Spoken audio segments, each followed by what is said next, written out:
In this video I will show you how to create fun Halloween cards using a 3D embossing folder from the Hello Autumn release by Carla Creates for Vaessen Creative. I will combine it with solar paste to add beautiful shimmer and create a resist effect before applying distress oxide inks.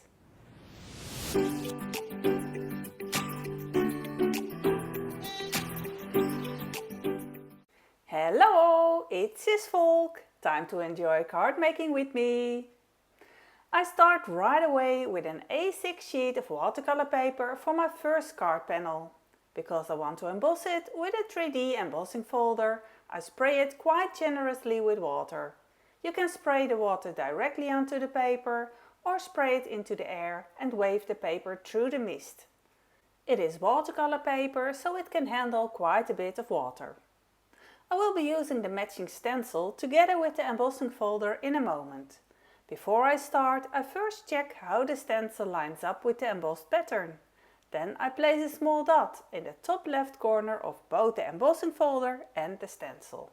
That way I can quickly find the correct position later without having to figure it out again. I want to apply adhesive spray to my stencil. For that I use a paper bag and turn the stencil upside down. The dot is added on the front and the adhesive goes onto the back of the stencil. Because I will be working with paste and I don't want the paste to seep underneath the stencil, I make the stencil self-adhesive. By spraying the adhesive onto the stencil while it is inside the paper bag, I avoid breathing in the spray. After spraying, I loosely close the opening of the bag. After about 2 minutes, the stencil is ready to use. I place the stencil onto the paper while it is still inside the embossing folder. The dot in the top left corner helps me find the correct position immediately. I use solar paste in the color Beluga. I placed a small piece of plastic underneath the lid, so the paste doesn't dry out too quickly. With a brush it is very easy to apply the ghosts. There's no need to apply it thickly. A thin layer is more than enough.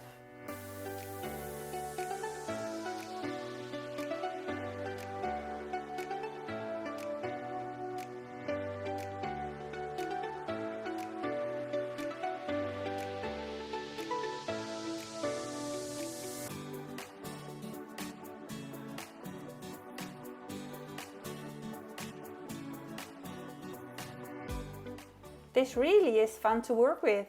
It gives a beautiful pearlescent effect. You can clearly see which areas I have already covered and which areas still need paste. The stencil is very helpful. It prevents the paste from getting onto the areas between the ghosts. The paste dries quite quickly. When we are finished using the stencil, we can simply clean it under the tap with a soft sponge. The bag will stay tacky when you let it air dry. So you can keep using it without having to apply more adhesive spray each time. If you would rather remove the adhesive spray, that is possible too. I usually use a wonder sponge, some lukewarm water and a little soap. The adhesive comes off quite easily and the stencil is ready for its next use. Next I will color the areas that were covered by the stencil using distress oxide ink.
wipe the ghost clean with a clean, dry microfiber cloth.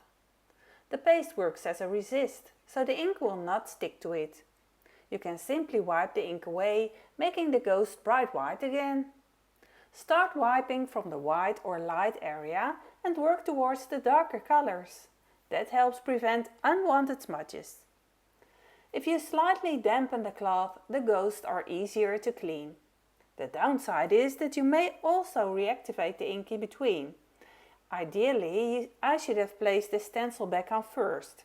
That way I would only have touched the ghosts. But it worked out fine this way as well. With a blending brush, I touch up a few small areas. And because I don't really like the bottom section and I also want to stamp a sentiment there, which would not fit on the embossed area, I trim a piece off the bottom of the embossed panel. I stamp the sentiment directly onto a folded card base. Before stamping, I line up the card with the grid lines on my work mat and secure it with magnets. Then I treat the cardstock with an anti-static powder tool. I stamp with VersaFine Onyx Black ink. While stamping, I check that the lines on my clear block are aligned with the grid lines on my work mat and card. By sprinkling CisVolk clear embossing powder over the wet ink, it sticks perfectly. I first step the excess powder onto a piece of vellum and then pour it back into the jar. The powder is melted with a heat tool. I also decorate the inside of the card with a fun stamp. Everything is stamped and heat embossed in the same way. It gives a nice shine and neat finish, and it also means the ink is completely dry. Watch how I finish this card and some fun colored ghosts, and how I create a second card with a similar background.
Here I share a simple way to create a border around a sentiment, without needing a matching die. Just draw a pencil line around the sentiment. If the shape isn't quite what you want, adjust the lines, join them together and create a shape you like. Then cut it out.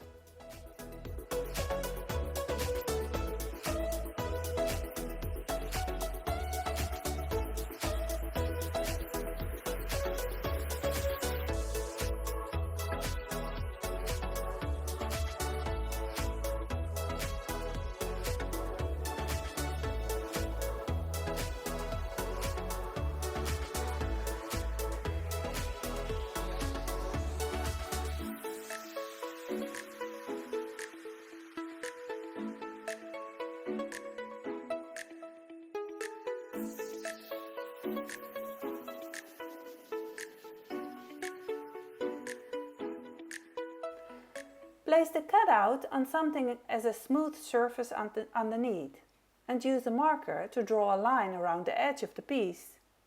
The marker glides very easily along the side. That black outline helps the sentiment tie in nicely with the stamped ghost. Before we end, I would like to share something with you. This may be my last longer YouTube video for a while. I'm currently dealing with a tennis elbow and an overworked shoulder, which makes filming and editing new videos quite difficult. I still love making cards, filming and creating videos for you, but right now my arm and shoulder need some rest. So for the moment I will be taking a break from longer YouTube videos, and I hope do come back in the future, but at the moment I simply don't know when that will be. If I can, I will still try to share some shorts with card making inspiration from time to time. Thank you so much for all your support, for your kind comments and for watching my videos. You can find all information in the description below. Thank you for watching, enjoy card making, and I will see you next time. Bye bye!